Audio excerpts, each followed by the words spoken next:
ბიძინა ივანიშვილი პოლიტიკაში დაბრუნდა. ყოფილი პრემიერი ქართული ოცნების მეხუთე ყრილობაზე პარტიის თავმჯდომარე დაირჩიეს. დღესვე დელეგატებმა პარტიის პოლიტიკური საბჭოს ახალი შემადგენლობაც დაამტკიცეს. ყრილობა ცოტა ხნის წინ დასრულდა. შორენა ხვიჩია ჩაგვერთობა თემის დეტალებით ახლა პირდაპირ ეთერში. შორენა, გისმენთ.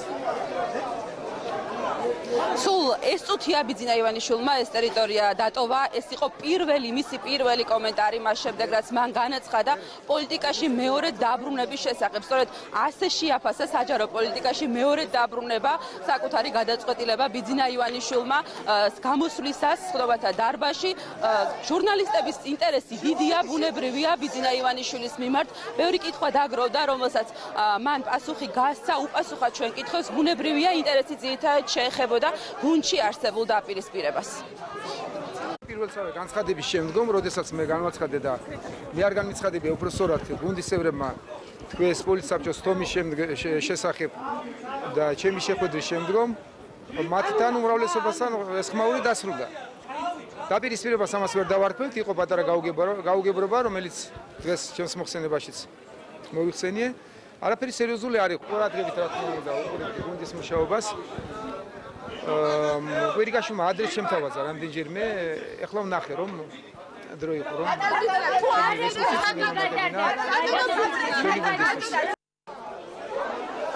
სულ ბოლოს ჩვენ საშუალება ჰქონდა ბიძინა ივანიშვილთან სიტყვერად დაგვეზუსტებინა, იქნება თუ არა საკადრო ცვლილებები ხელისუფლებაში, რაზეც მან კატეგორიულად უარი განაცხადა და თქვა, რომ ამ თემებზე უფრო ვრცლად ისაუბრებს ჟურნალისტებთან მოგვიანებით. დღევანდელ შეხვედრაზე ბიძინა ივანიშვილის პირველი გამოჩენა ძალიან საინტერესო იყო, მისი გამოსვლა. მან ისაუბრა, როგორც მოლოდინი ჰქონდა იმ მიზეზებზე, რის გამოც დაბრუნდა პოლიტიკაში და მიიღო ეს გადაწყვეტილება და თქვა, რომ ამისთვის არსებობს სამი მიზეზი. პირველი მიზეზი არის ეკონომიკური მდგომარეობა ქვეყანაში და ის ფაქტორი, რომ ამ ეკონომიკური მდგომარეობის კიდევ უფრო უარესად წარმოჩენა ხდება ოპონენტების მიერ ნეგატიური მუხტი, რომელიც მოდის ქართული ოცნების მიმართ და ხელისუფლება ამას სათანადოდ ვერ პასუხობს და მესამე ეს არის ხელისუფლებაში არსებული დაპირისპირება. არ მიხვედრეთ. მაინც მომიწია ამ ტრიბუნასთან დადგომა.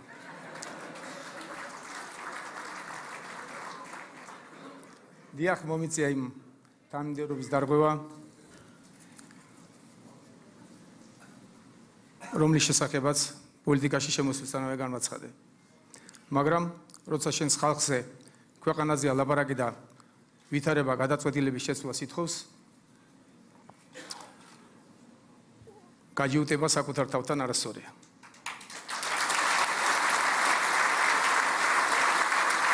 რატომ ბრუნდები პოლიტიკაში? მაშინ როცა რამდენიმე წლის წინ საჯაროდ განვაცხადე, რომ ამ გადაწყვეტილებას მხოლოდ უკიდურესი აუცილებლობის შემთხვევაში მივიღებდი.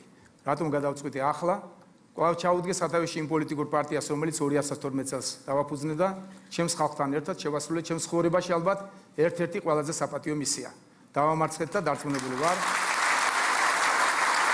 საპატიო მისია იგულისხმება დავამარცხეთ და დარწმუნებული ვარ ქვეყნის მართვას საბოლოოდ ჩამოვაშორეთ მოძალადე და ხალხის ჩაგვრელი ხელისუფლება. ამის შემდეგ საკუთარი ინიციატივით გავედი აქტიური პოლიტიკიდან, რადგან ჩავთვალე, რომ ჩემი როლი საზოგადოების განვითარებაში უფრო მნიშვნელოვანი იქნებოდა და დღესაც დარწმუნებული ვარ, რომ ეს იყო სწორი გადაწყვეტილება. ვინაიდან ის რაც ჭარბად გამაჩნდა ხალხის ნდობა ხელისუფლებაზე მეტად, მაშინ საზოგადოებას უფრო სჭირდებოდა. მაშინ ახლა რატომ გავდგა ამ ნაბიჯს? რატომ გახდა საჭირო პოლიტიკაში ჩემი დაბრუნება? ეს არის კითხვა, რომელზეც საზოგადოებამ კაფეო პასუხს ელის და მეც მზად ვარ გაგიზიაროთ ჩემი მოსაზრებები. ვინც ახლოს მიცნობს, კარგად იცის, რომ ეს ჩემთვის საკმაოდ რთული გადაწყვეტილება არც დღევანდელი ხელისუფლების, არც ქართული ოცნების და მით უმეტეს არც ჩემი პირადი ინტერესებიდან გამომდინარე არ მიმიღია. ისევე როგორც 2011 წლის ოქტომბერში მიზანი ამჟამადაც იგივე და უცვლელია. საქართველოს ხალხის და თითოეული ოჯახის კეთილდღეობა და ღირსეული მომავალი. ჩემ დგავართ ძალზე მნიშვნელოვანი გამოწვევების წინაშე, რასაც პირობითად სამი მიზეზი განსაზღვრავს და უქმნის ნოყიერ ნიადაგს. პირველი მიზეზია ობიექტურად არსებული არასახარბიელო სოციალურ-ეკონომიკური მდგომარეობა და ამ ისედაც რთული ვითარების კიდევ უფრო მძაფრ ხელოვნურად დამძიმებულ ფერებში წარმოჩენის განუწყვეტელი მცდელობები. მეორე, ოპონენტების უმრავლესობისგან მომდინარე უკიდურესად დესტრუქციული მუხტი და ბოლოს მესამე, ხელისუფლების შიგნით არსებული მართალია სუსტი, მაგრამ მაინც სრულიად არასაჭირო, უსაფუძვლო და ქვეყნის ინტერესების დამაზიანებელი გაუგებრობები. უფრო დეტალურად შევჩერდეთ თითოეულ მათგანზე. ზედმიწვენით კარგად ვიცი, რა სირთულეების წინაშეა დღეს რიგითი მოქალაქე.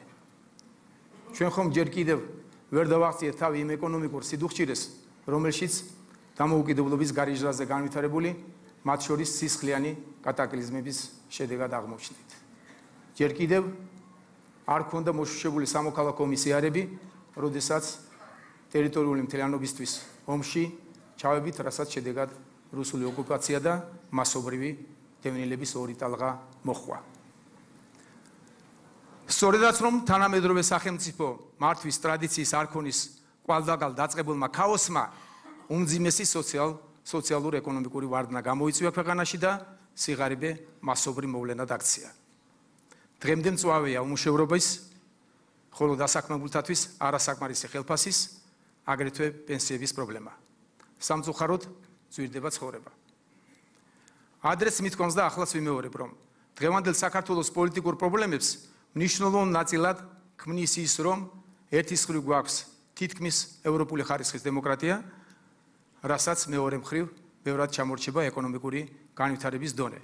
დემოკრატიისა და ეკონომიკის დონეებს შორის ასეთი დისპროპორცია იმდენად უნიკალური მოვლენაა, ძნელად თუ მოიძებნება რომელიმე სხვა ქვეყანა, სადაც ანალოგიური მდგომარეობაა.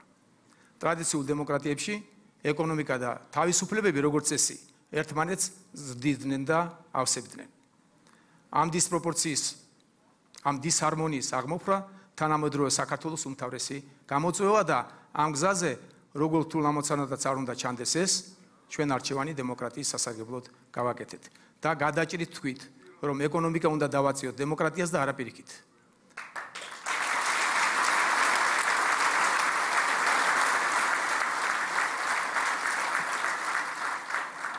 აუცილებლად უნდა შევინარჩუნოთ დემოკრატიის მაღალი დონე და მუდმივად ვიზრუნოთ მის განვითარებაზე. დემოკრატია არის ჩვენი უპირობო არჩევანი. თუმცა სწორედ ამ არჩევნისადმი ერთგულება გარკვეულწილად ზრდის ქვეყანაში პოლიტიკურ რისკებს, რადგან ავანტურისტული ჯგუფები დესტრუქციული ქმედებებით იბრძვიან ძალაუფლებისათვის.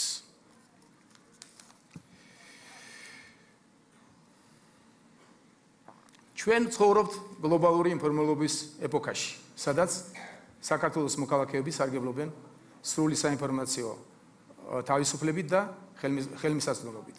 ისინი ამავე დროს უვიზოდ მოგზაურობენ ევროპის და მსოფლიოს მაღალ განვითარებულ ქვეყნებში და თვალნათლივ ხედავენ იქაური და აქაური ცხოვრების დონის შორის არსებულ უზარმაზარ ეკონომიკურ და სოციალურ კონტრასტს. განვითარებული ქვეყნების მთლიანი შიდა პროდუქტი ხშირად ერთსულ მოსახლეზე წარმოებული, ხშირად 5-ჯერ და 10-ჯერ აღემატება ჩვენსას.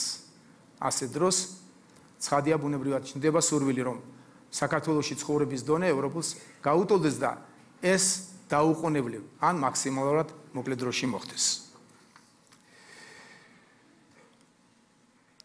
არაფერი უცნაური და გაუგებარი იმაში, რომ ხალხს უკეთესად ცხოვრება სურს, არაფერი ამაში გაუგებარი, მაგრამ უცნაური და გაუგებარი ისაა, რომ საქართველოში თითქმის ვერ ვნახავთ პოლიტიკოსს და ექსპერტს, ვინც სიმართლეს ეტყოდა და გასაგება დაუხსნიდა ადამიანებს, რომ ევროპას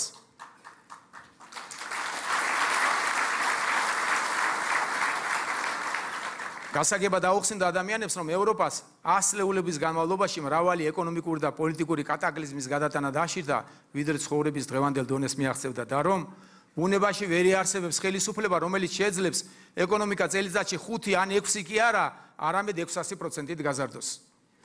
მედიის თავისუფლების ხარისხის კვეთმა ზრდამ, რაც ჩვენი ხალხის განსაკუთრებული მონოპოვარი და გადაჭარბების გარეშე შეიძლება ითქვას, რომ უშუალოდ არსებული ხელისუფლების დამსახურებაა, უამრავ სიკეთესთან ერთად განაპირობა სიცრუისა და პროპაგანდის მანქანის ძალიან დიდი სიმძლავრით ამუშავება. რიგი პოლიტიკური პარტიების მიერ მართული ტელევიზიები, ტყუილის წარმოების კონვეიერში ჩართული პოლიტიკოსები და ეგრეთ წოდებული ექსპერტები მიზანდასახულად ნერგავენ უიმედობის, სასოწარკვეთილების და შიშის ატმოსფეროს. ეს ცარიელი სიმრავლე ცდილობს დააჯეროს ხალხი, რომ ქვეყანა ინგრევა. ლამის აპოკალიფსი მოახლოვდა და ყოველივე ეს არის ამ ხელისუფლების საქმიანობის შედეგი, რომელიც თითქოს არაფერს აკეთებს მდგომარეობის გამოსასწორებლად. ცხადია, ბრალდებები არც ერთი მეტნაკლებად სანდო და დასაბუთებული არგუმენტით არ არის გამყარებული. თუმცა შეჭირებული და სიდუხჭირით დაღლილი ადამიანები ამ ოსტატურად შეფუთულ ტყუილებს იყენებენ და გადაჭარბების გარეშე მინდა გითხრათ, რომ საქართველოში დღეს მიმდინარეობს არნახული საინფორმაციო იერიში ადამიანთა ცნობიერებაზე. ჩვენს ქვეყანაში დამკვიდრდა ერთგვარი სტანდარტი, რომლის თანახმადაც ფაქტს ახალი ამბის სტატუსი მხოლოდ იმ შემთხვევაში ენიჭება, თუ იგი ნეგატიურ კონტექსტს შეიცავს. სამწუხაროდ ამ ნეგატიურმა ტრენდმა პრაქტიკულად საყოველთაო ხასიათი მიიღო და უნდა აღვნიშნო, რომ ხელისუფლებამაც სათანადოდ ვერ უპასუხა ამ გამოწვევას. მეორე პრობლემა, რამაც დღევანდელი გადაწყვეტილების მიღებისკენ მიბიძგა, ქვეყანაში კონკურენტუნარიანი ოპოზიციის დეფიციტია. ჩვენი ოპონენტების უღირსი ნაწილი ხელისუფლებასთან არგუმენტული მეტოქეობის გონივრული უკეთესი ალტერნატივების შეთავაზების და დასაბუთებული კრიტიკის ნაცვლად შეპრობილია მხოლოდ ანტიდემოკრატიული რევანშის წყურვილით. ისინი ერთმანეთს ეჯიბრებიან არა უკეთესი პროგრამების წარმოდგენაში, არამედ ქვეყანაში უპერსპექტივობისა და უიმედობის ატმოსფეროს დანერგვაში. რადგან კარგად იციან, რომ მხოლოდ ეროვნული პესიმიზმია მათი ის ერთადერთი პლატფორმი, რომლიდანაც შეძლებენ ქართულ დემოკრატიაზე შურისძიებას. ხალხის ნდობის არქონის გამო ისინი ვერ ხედავენ დემოკრატიული პროცედურებით ხელისუფლებაში მოსვლის პერსპექტივას და ამიტომაც ცდილობენ ისეთი განწყობის შექმნას, როდესაც არეულობა სიტუაციის შეცვლის ერთადერთ გზად უნდა მოეჩვენოს ხალხს. ჩემთვის სრულიად ნათელია, რომ სწორედ ამ და ქვეყნის წინაშე არსებული სხვა მრავალი გამოწვევის ფონზე ხელისუფლების შიგნით დაიწყო გარკვეული დაპირისპირება.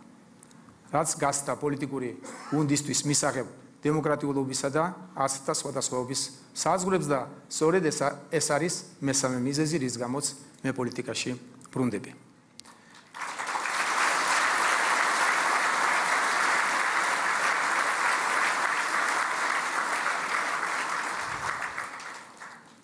გიცეთ ვჯერა, რომ ჩვენ არ გვაქვს უფლება ფუჭკი ინკლაობაში, თუნდაც უმნიშვნელო დრო, ენერგია და რესურსი დავხარჯოთ. დაუშვებელია პირადი უთანხმოებისა და წყენის გამო საერთო პარტიული და მით უმეტეს ეროვნული ამოცანების შესრულებისთვის თუნდაც მცირე დაბრკოლების შექმნა. მე ვიგრძენი, რომ ჩემს მიერ შექმნილი პარტია ქართული ოცნება დემოკრატიული საქართველო, რომლის იდეოლოგიური მდგრადობა მის სახალხოებაშია, ამ პროცესების გაღრმავების შემთხვევაში დაშორდებოდა ხალხს. ამიტომ გადავწყვიტე დაბრუნება. ბიძინა ივანიშვილისგან გამოსვლისას მოვისმინეთ ბევრი საინტერესო გზავნილი, მათ შორის ერთ-ერთი თავიდანვე თქვა განცხადების დაწყებისას და აღნიშნა, რომ მისი შესაფასებელი, მისი კომპეტენცია არ არის ხელისუფლების მუშაობის შეფასება. ბიძინა ივანიშვილის გამოსვლა არაერთხელ შეაწყვეტინეს სტაშით, ფაქტობრივად ყოველი წინადადების შემდეგ დელეგატები დამსწრე საზოგადოება მას სტაშს უკრავდა, თუმცა ვიდრე სიტყვით გამოვიდოდა, მოხდა მისი არჩევა, რა დროსაც უკლებლივ ყველა დელეგატმა აწია საკუთარი მანდატი იმის მხარდასაჭერად, რომ სურთ ბიძინა ივანიშვილი იხილონ პარტიის ახალ თავმჯდომარედ ხელმეორედ, ასევე მოხდა პოლიტსაბჭოს ახალი შემადგენლობის დამტკიცება და მათი რაოდენობა განისაზღვრა 15 წევრით.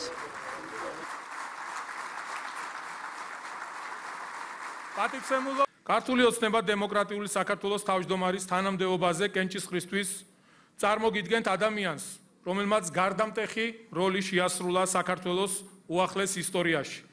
ადამიანს, რომელიც წლების მანძილზე უანგაროდ ემსახურება ჩვენს ქვეყანას, რომელსაც ყველაზე მეტად შეუძლია გააძლიეროს ქართული ოცნების პოლიტიკური ბირთვი და ახალი დინამიკა შესძინოს არა მხოლოდ ჩვენს პარტიას, არამედ მთელ ქართულ პოლიტიკას და ქვეყნის განვითარებას. პარტიის თავმჯდომარის პოსტზე წარდგენილია ბატონი ბიძინა ივანიშვილის კანდიდატურა.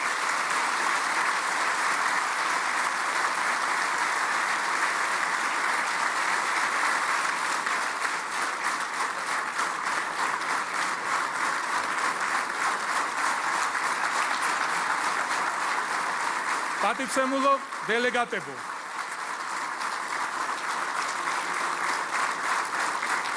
გთხოვთ მანდატების აწევით დაგვიდასტუროთ ვინ არის მომხრე.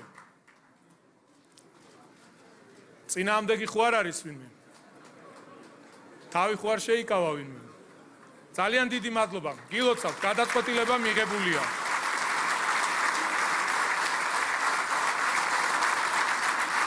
გთხოვთ ბატონო ბიძინა.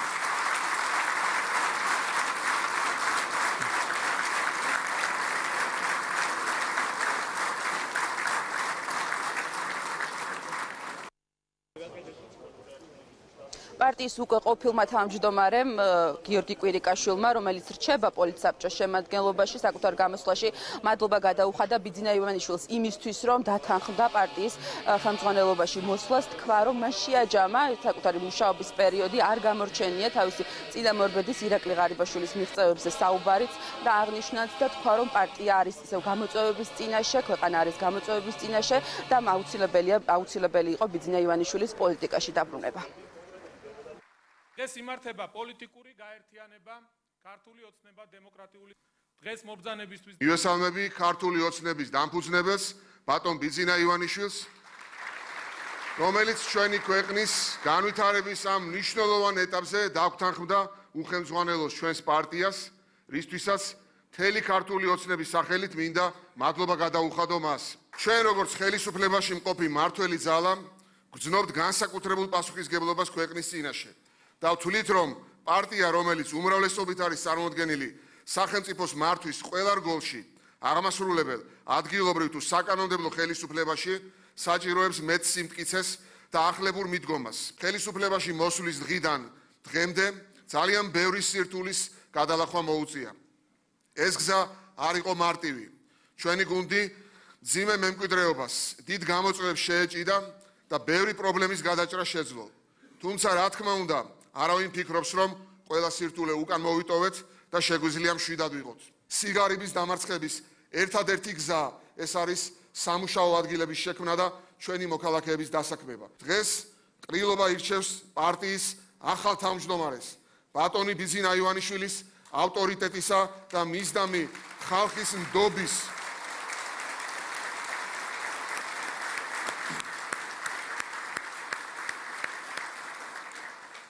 და მისდამი ხალხის ნდობის ფაქტორის გათვალისწინებით დარწმუნებული ვარ, რომ ჩვენი პარტია ქართული ოცნება დემოკრატიული საქართველო განახლებული ენერგიით შეეჭიდება და გაუმკლავდება დღევანდელ გამოწვევებს.